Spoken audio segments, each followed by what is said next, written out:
یار آج میں یہاں آتے ہوئے ایک بات نوٹ کر رہا تھا کہ ہم زندگی کے آیا کرو رستے میں باتیں نہ نوٹ کیا کرو. ٹریفک خراب کرتے ہوئے ہمیں نوٹ کرتے ہوئے سوچتے سوچتے سلو ہو جاتے ہیں. بالکل ہی پاگلوں کی طرح ڈرائیونگ کرتا ہے. میں نے ایمان سے ایک دو دفعہ دیکھا گاڑی میں اونچی اونچی کلا باتیں کر رہا تھا.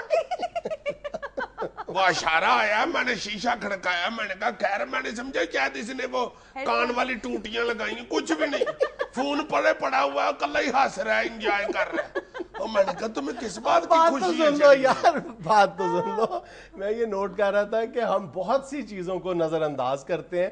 آج میں یہ جب مال کراس کر رہا تھا, میں نے دیکھا کہ ایک بیچارہ ٹریفک وارڈن شدید چنچلاتی ہوئی دھوپ میں, یعنی ہر شخص وہاں پہ دھوپ سے بچنے کے لیے کسی سائے کی تلاش میں تھا.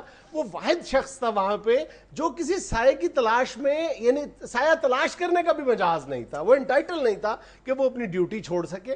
ہم اگر اس کے لیے کچھ کر نہیں سکتے تو میرا خیال ہے کہ دل میں کم از کم اس کو اپریشیٹ تو کرنا چاہیے ہمیں یار. اپریشیٹ کرتے ہیں. ہم نے تو پہلے بھی ایک اپنے پروگرام میں کہا تھا کہ یہ وہ بیچارے واحد لوگ ہیں جن کے پاس پینے کے لیے پانی اور حاجت کے لیے باتھ روم تک اویلیبل نہیں ہے. یہ ہم نے کہا پہلے. اور بیچارے وہ اپنی جو ڈیوٹی ہے وہ نہیں چھوڑتے. اور اس طرح کے اور بھی دیگر شعبہ زندگی بھی ایسے ہیں, ان سب کو اپریشیٹ کیا جانا چاہیے. ایسے میرے ذہن میں آج گزرتے ہوئے یہ خیال آ گیا. اور یار دوسروں کو تو ابھی چھوڑو, یہ جو تم نے کہا وارڈن والی بات ہے, امان سے مجھے تو ان پہ اتنا ترس آتا ہے کہ دیکھو نا تم, شہباز شریف صاحب نے پچھلے 5 سال بھی حکومت کی ہے.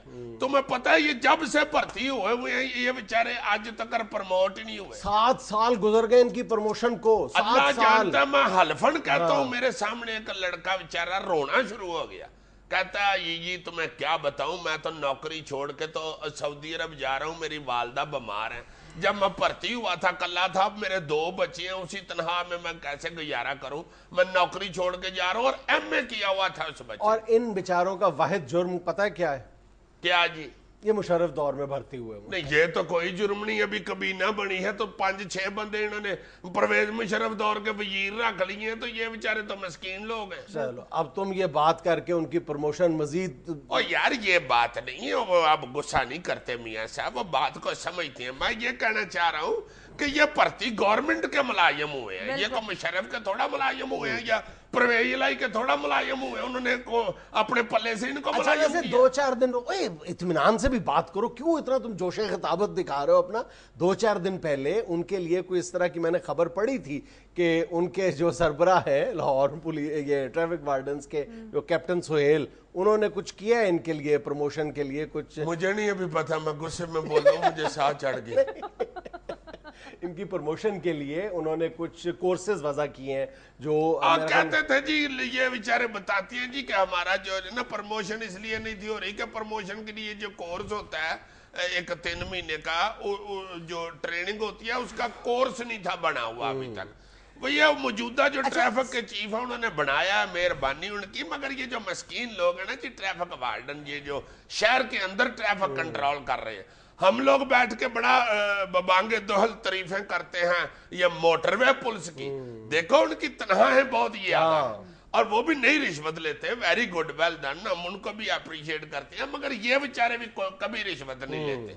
بخدا مجھے تو آج تک میرے کسی رشتہ دار ملنے والے نے کبھی نہیں کہا کہ مجھ سے ٹریفک وارڈن نے رشوت لی, کبھی نہیں سنا. تو اس لیے ان کو بھی دیکھنا چاہیے. تمہیں پتا ہے 700 لڑکے چھوڑ کے جا چکے ہیں ابھی. 700؟ ہاں 700 لڑکے بیچارے نوکریاں چھوڑ کے چلے گئے. اچھا یہ بات ٹریفک وارڈنز کی نہیں, ٹریفک پولیس جو پورے پاکستان میں پھیلی ہوئی ہے, کراچی میں, ان کا خیال کرنا چاہیے. بہت ٹف دعائیں ہیں یار اس گرمی میں. تم دیکھو تو صحیح, ایمان سے کسی مہمان کو باہر دروازہ کھولنے کے لیے جائیں تو ایسے دل کو ہول پڑنا شروع ہو جاتا ہے. اور وہ ایک لمحے کے لیے بھی اپنی ڈیوٹی چھوڑنے کا تصور نہیں کر سکتے. اگر وہ چھوڑ دیں تو 5 منٹ کے اندر اندر ٹریفک وہاں پہ بلاک ہو جاتی ہے. اور یہ اس حکومت کو ایمان سے چاہیے کہ فوراً ان کو پرموٹ بھی کریں, ان کی تنہائیں بھی بڑھائیں بیچاروں کی. یہ دعائیں ہیں کہ بیچارے دھوپ میں کھڑے ہو کے عوام کی خدمت کر رہے ہوتے ہیں. بڑا ترس. حالہ میرا 2 دفعہ چلان کیا کس بات پہ؟ جگت کرنے سے. میں سکوٹر چلا رہا تھا تو سکوٹر میرے کا جو پہیہ ہے نا وہ پھول گیا ہوا تھا ایک طرف سے ٹائر, تو سکوٹر ایسے ایسے چل رہا تھا. تو مجھے کھڑا کر کے کہتا ہے وارڈن کہتا ہے یہ کس طرح کا سکوٹر چلا رہے ہو؟ میں نے کہا یار سکوٹر ٹھیک ہے وہ ذرا تمال ڈال رہا ہے، نویں حکومت بنی ہے۔ ایک دفعہ کسی نے تمہیں روک کے یہ بھی تو کہا تھا کہ پتہ نہیں کیا کر کے دکھاؤ، نہیں کیا تو اس نے چلان کاٹ دیا تھا، کیا کہتا تھا؟ وہ تو مجھے اس نے کھڑا کیا وارڈن نے کہ یہ تمہارے سکوٹر کا اشارہ ٹوٹا ہوا ہے۔ میں کہا بھائی جی میں ہاتھ سے کر لیتا ہوں، کوئی ایسی بات نہیں، میرا ہاتھ تو ٹھیک ہے نا، اشارہ ٹوٹا ہوا ہے۔ کہتا ہے آگے سے بحث کرتے ہو؟ میں نے کہا نہیں، میں نے تو اس لیے کہا کہ تواڈے بھی کتنے بڑے اشارے ٹوٹے ہوئے ہیں، اس کا کبھی چلان ہوا ہے۔ بس اس بات پہ وہ گرمی کھا گیا، کہتا اب تمہیں تبھی چھوڑوں گا، پہلے وہ 1 پاؤنڈ فش والا ڈانس کر کے دکھاؤ۔ اب میں نے کہا بھائی جی اس کے لیے پونی ٹینڈ کرانی پڑتی ہے، تو گرمی کھا گیا آگے سے، کہتا اب چلان ہی ہوگا۔ ان کے حقوق کے لیے آواز بلند کر رہا ہے۔